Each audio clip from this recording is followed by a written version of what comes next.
Hi everyone, welcome back to Level Up with Dawn. Today I wanted to talk to you guys about property management and if it's a good idea for you to manage yours.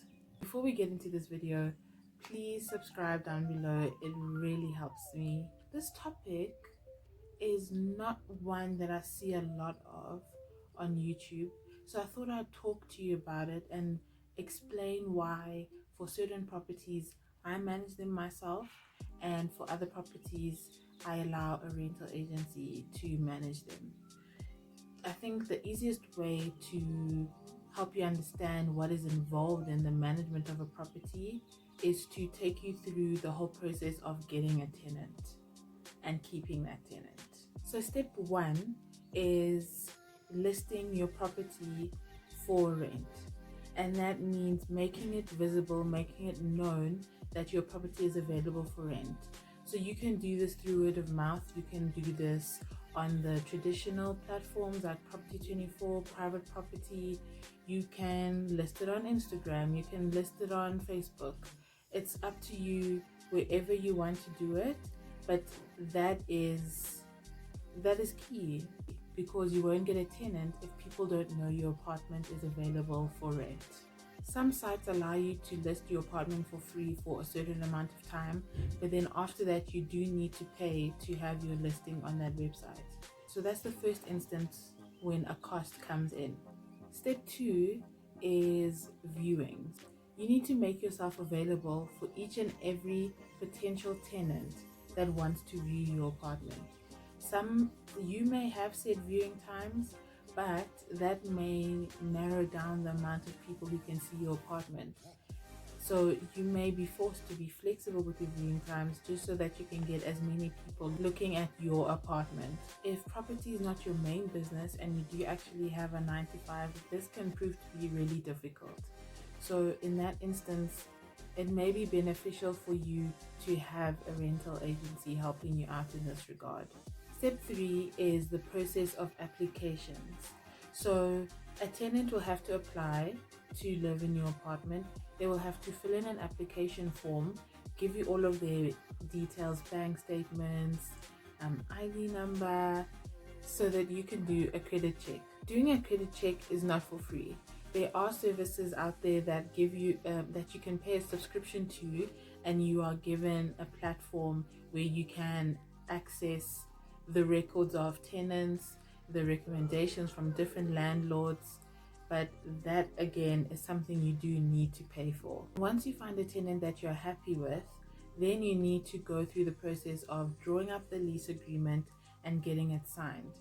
Now again, this can be costly because it is a legal document. So there are again services and websites where you do pay membership to and you have access to these generic documents, but again, you have to pay. You need to weigh up if this cost is worth it, or if you'd rather pay the cost of having a property manager and they take care of all of that in the background. Step number 6 is accepting the deposit. More likely than not, you will be requiring a deposit from the tenant before they move in. But this deposit can't just sit in your bank account doing nothing. It needs to sit in an account that earns interest so that at the end of the lease period, you can give back that deposit plus the interest that it earned over that time. I like to use a designated tax-free savings account. Those are simple enough for me because again, there's no tax, it's a straight interest calculation, and it's easy to withdraw and easy to deposit. The 7th step would be a pre-inspection, and also when the tenant moves out, a post-inspection. So the purpose of a pre-inspection is for the tenant to look at the apartment on the day that they move in, see how it is, where are the cracks, where are the chips, what's working, what's not, what's broken, what's not, so that it can be recorded that it was not through them living in that apartment that these things happened. Because as you know, that's the reason why tenants pay a deposit, so that if they do cause any damage over their time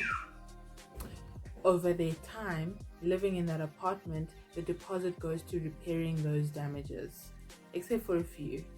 There's a few damages that are not allowed to be taken from your deposit. But that's why it's important to have that pre-inspection.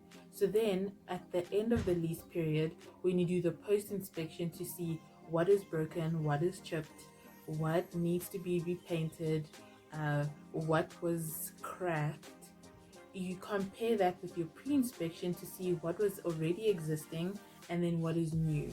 And then it's only those new things that you can realistically say happened because the tenant lived there, and then the tenant will be liable to pay to fix those from their deposit.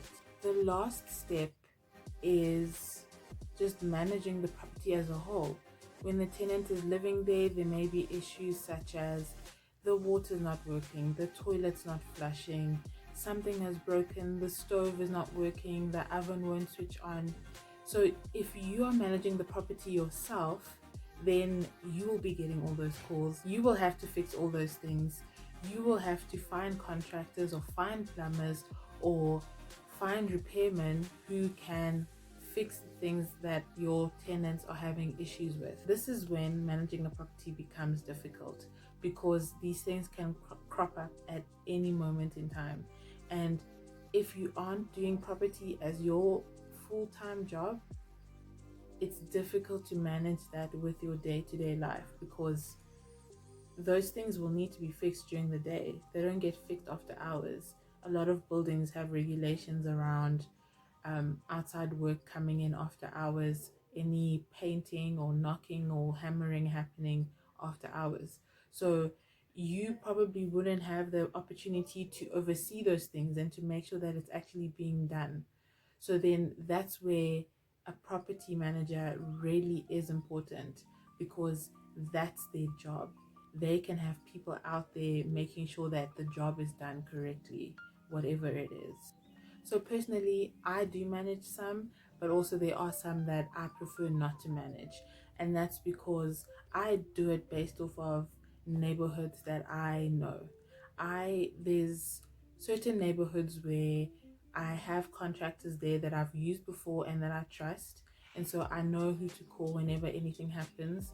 So if I have a property in that suburb or in that area, or if I know that my contractor services that area, then I feel comfortable managing that property. There are other suburbs where I do not know any contractors there. I do not know any repair type businesses in that area. So I prefer to have a rental manager in that case. So definitely having a property manager does make your life easier. But one thing I do want to highlight to you is they are not cheap. A lot of the property managers that I have worked with, and I think it is a standard in the industry, to source a tenant for you is 1 month's rent. Done, gone. So already now you're working with 11 months rent. That would be your income. Then they also take a percentage of your monthly rent. Sometimes it's 10%, it could be 8%. You could negotiate. If you do have a good relationship with the company, if you do have multiple properties with that company, then you can negotiate, and I suggest that you do negotiate.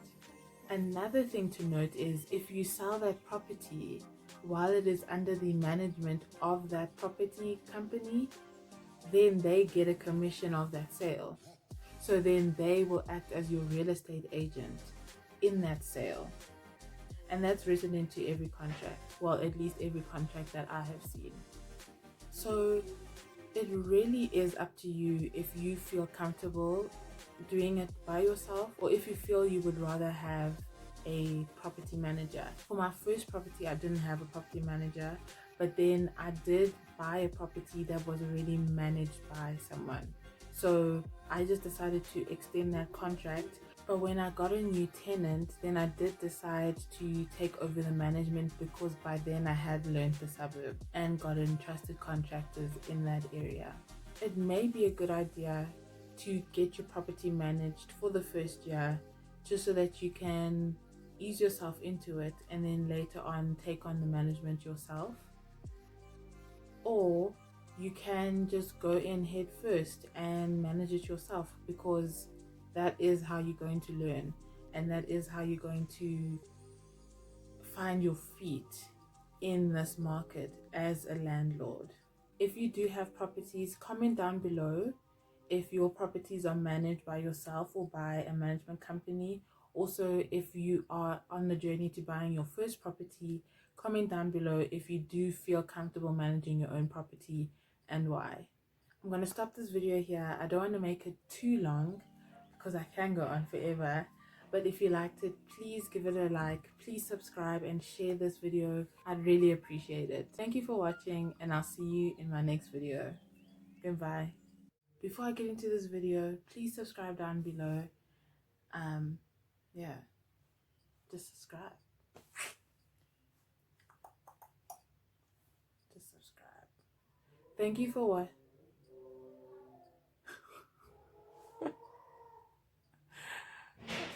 Oh my gosh. I live in a madhouse.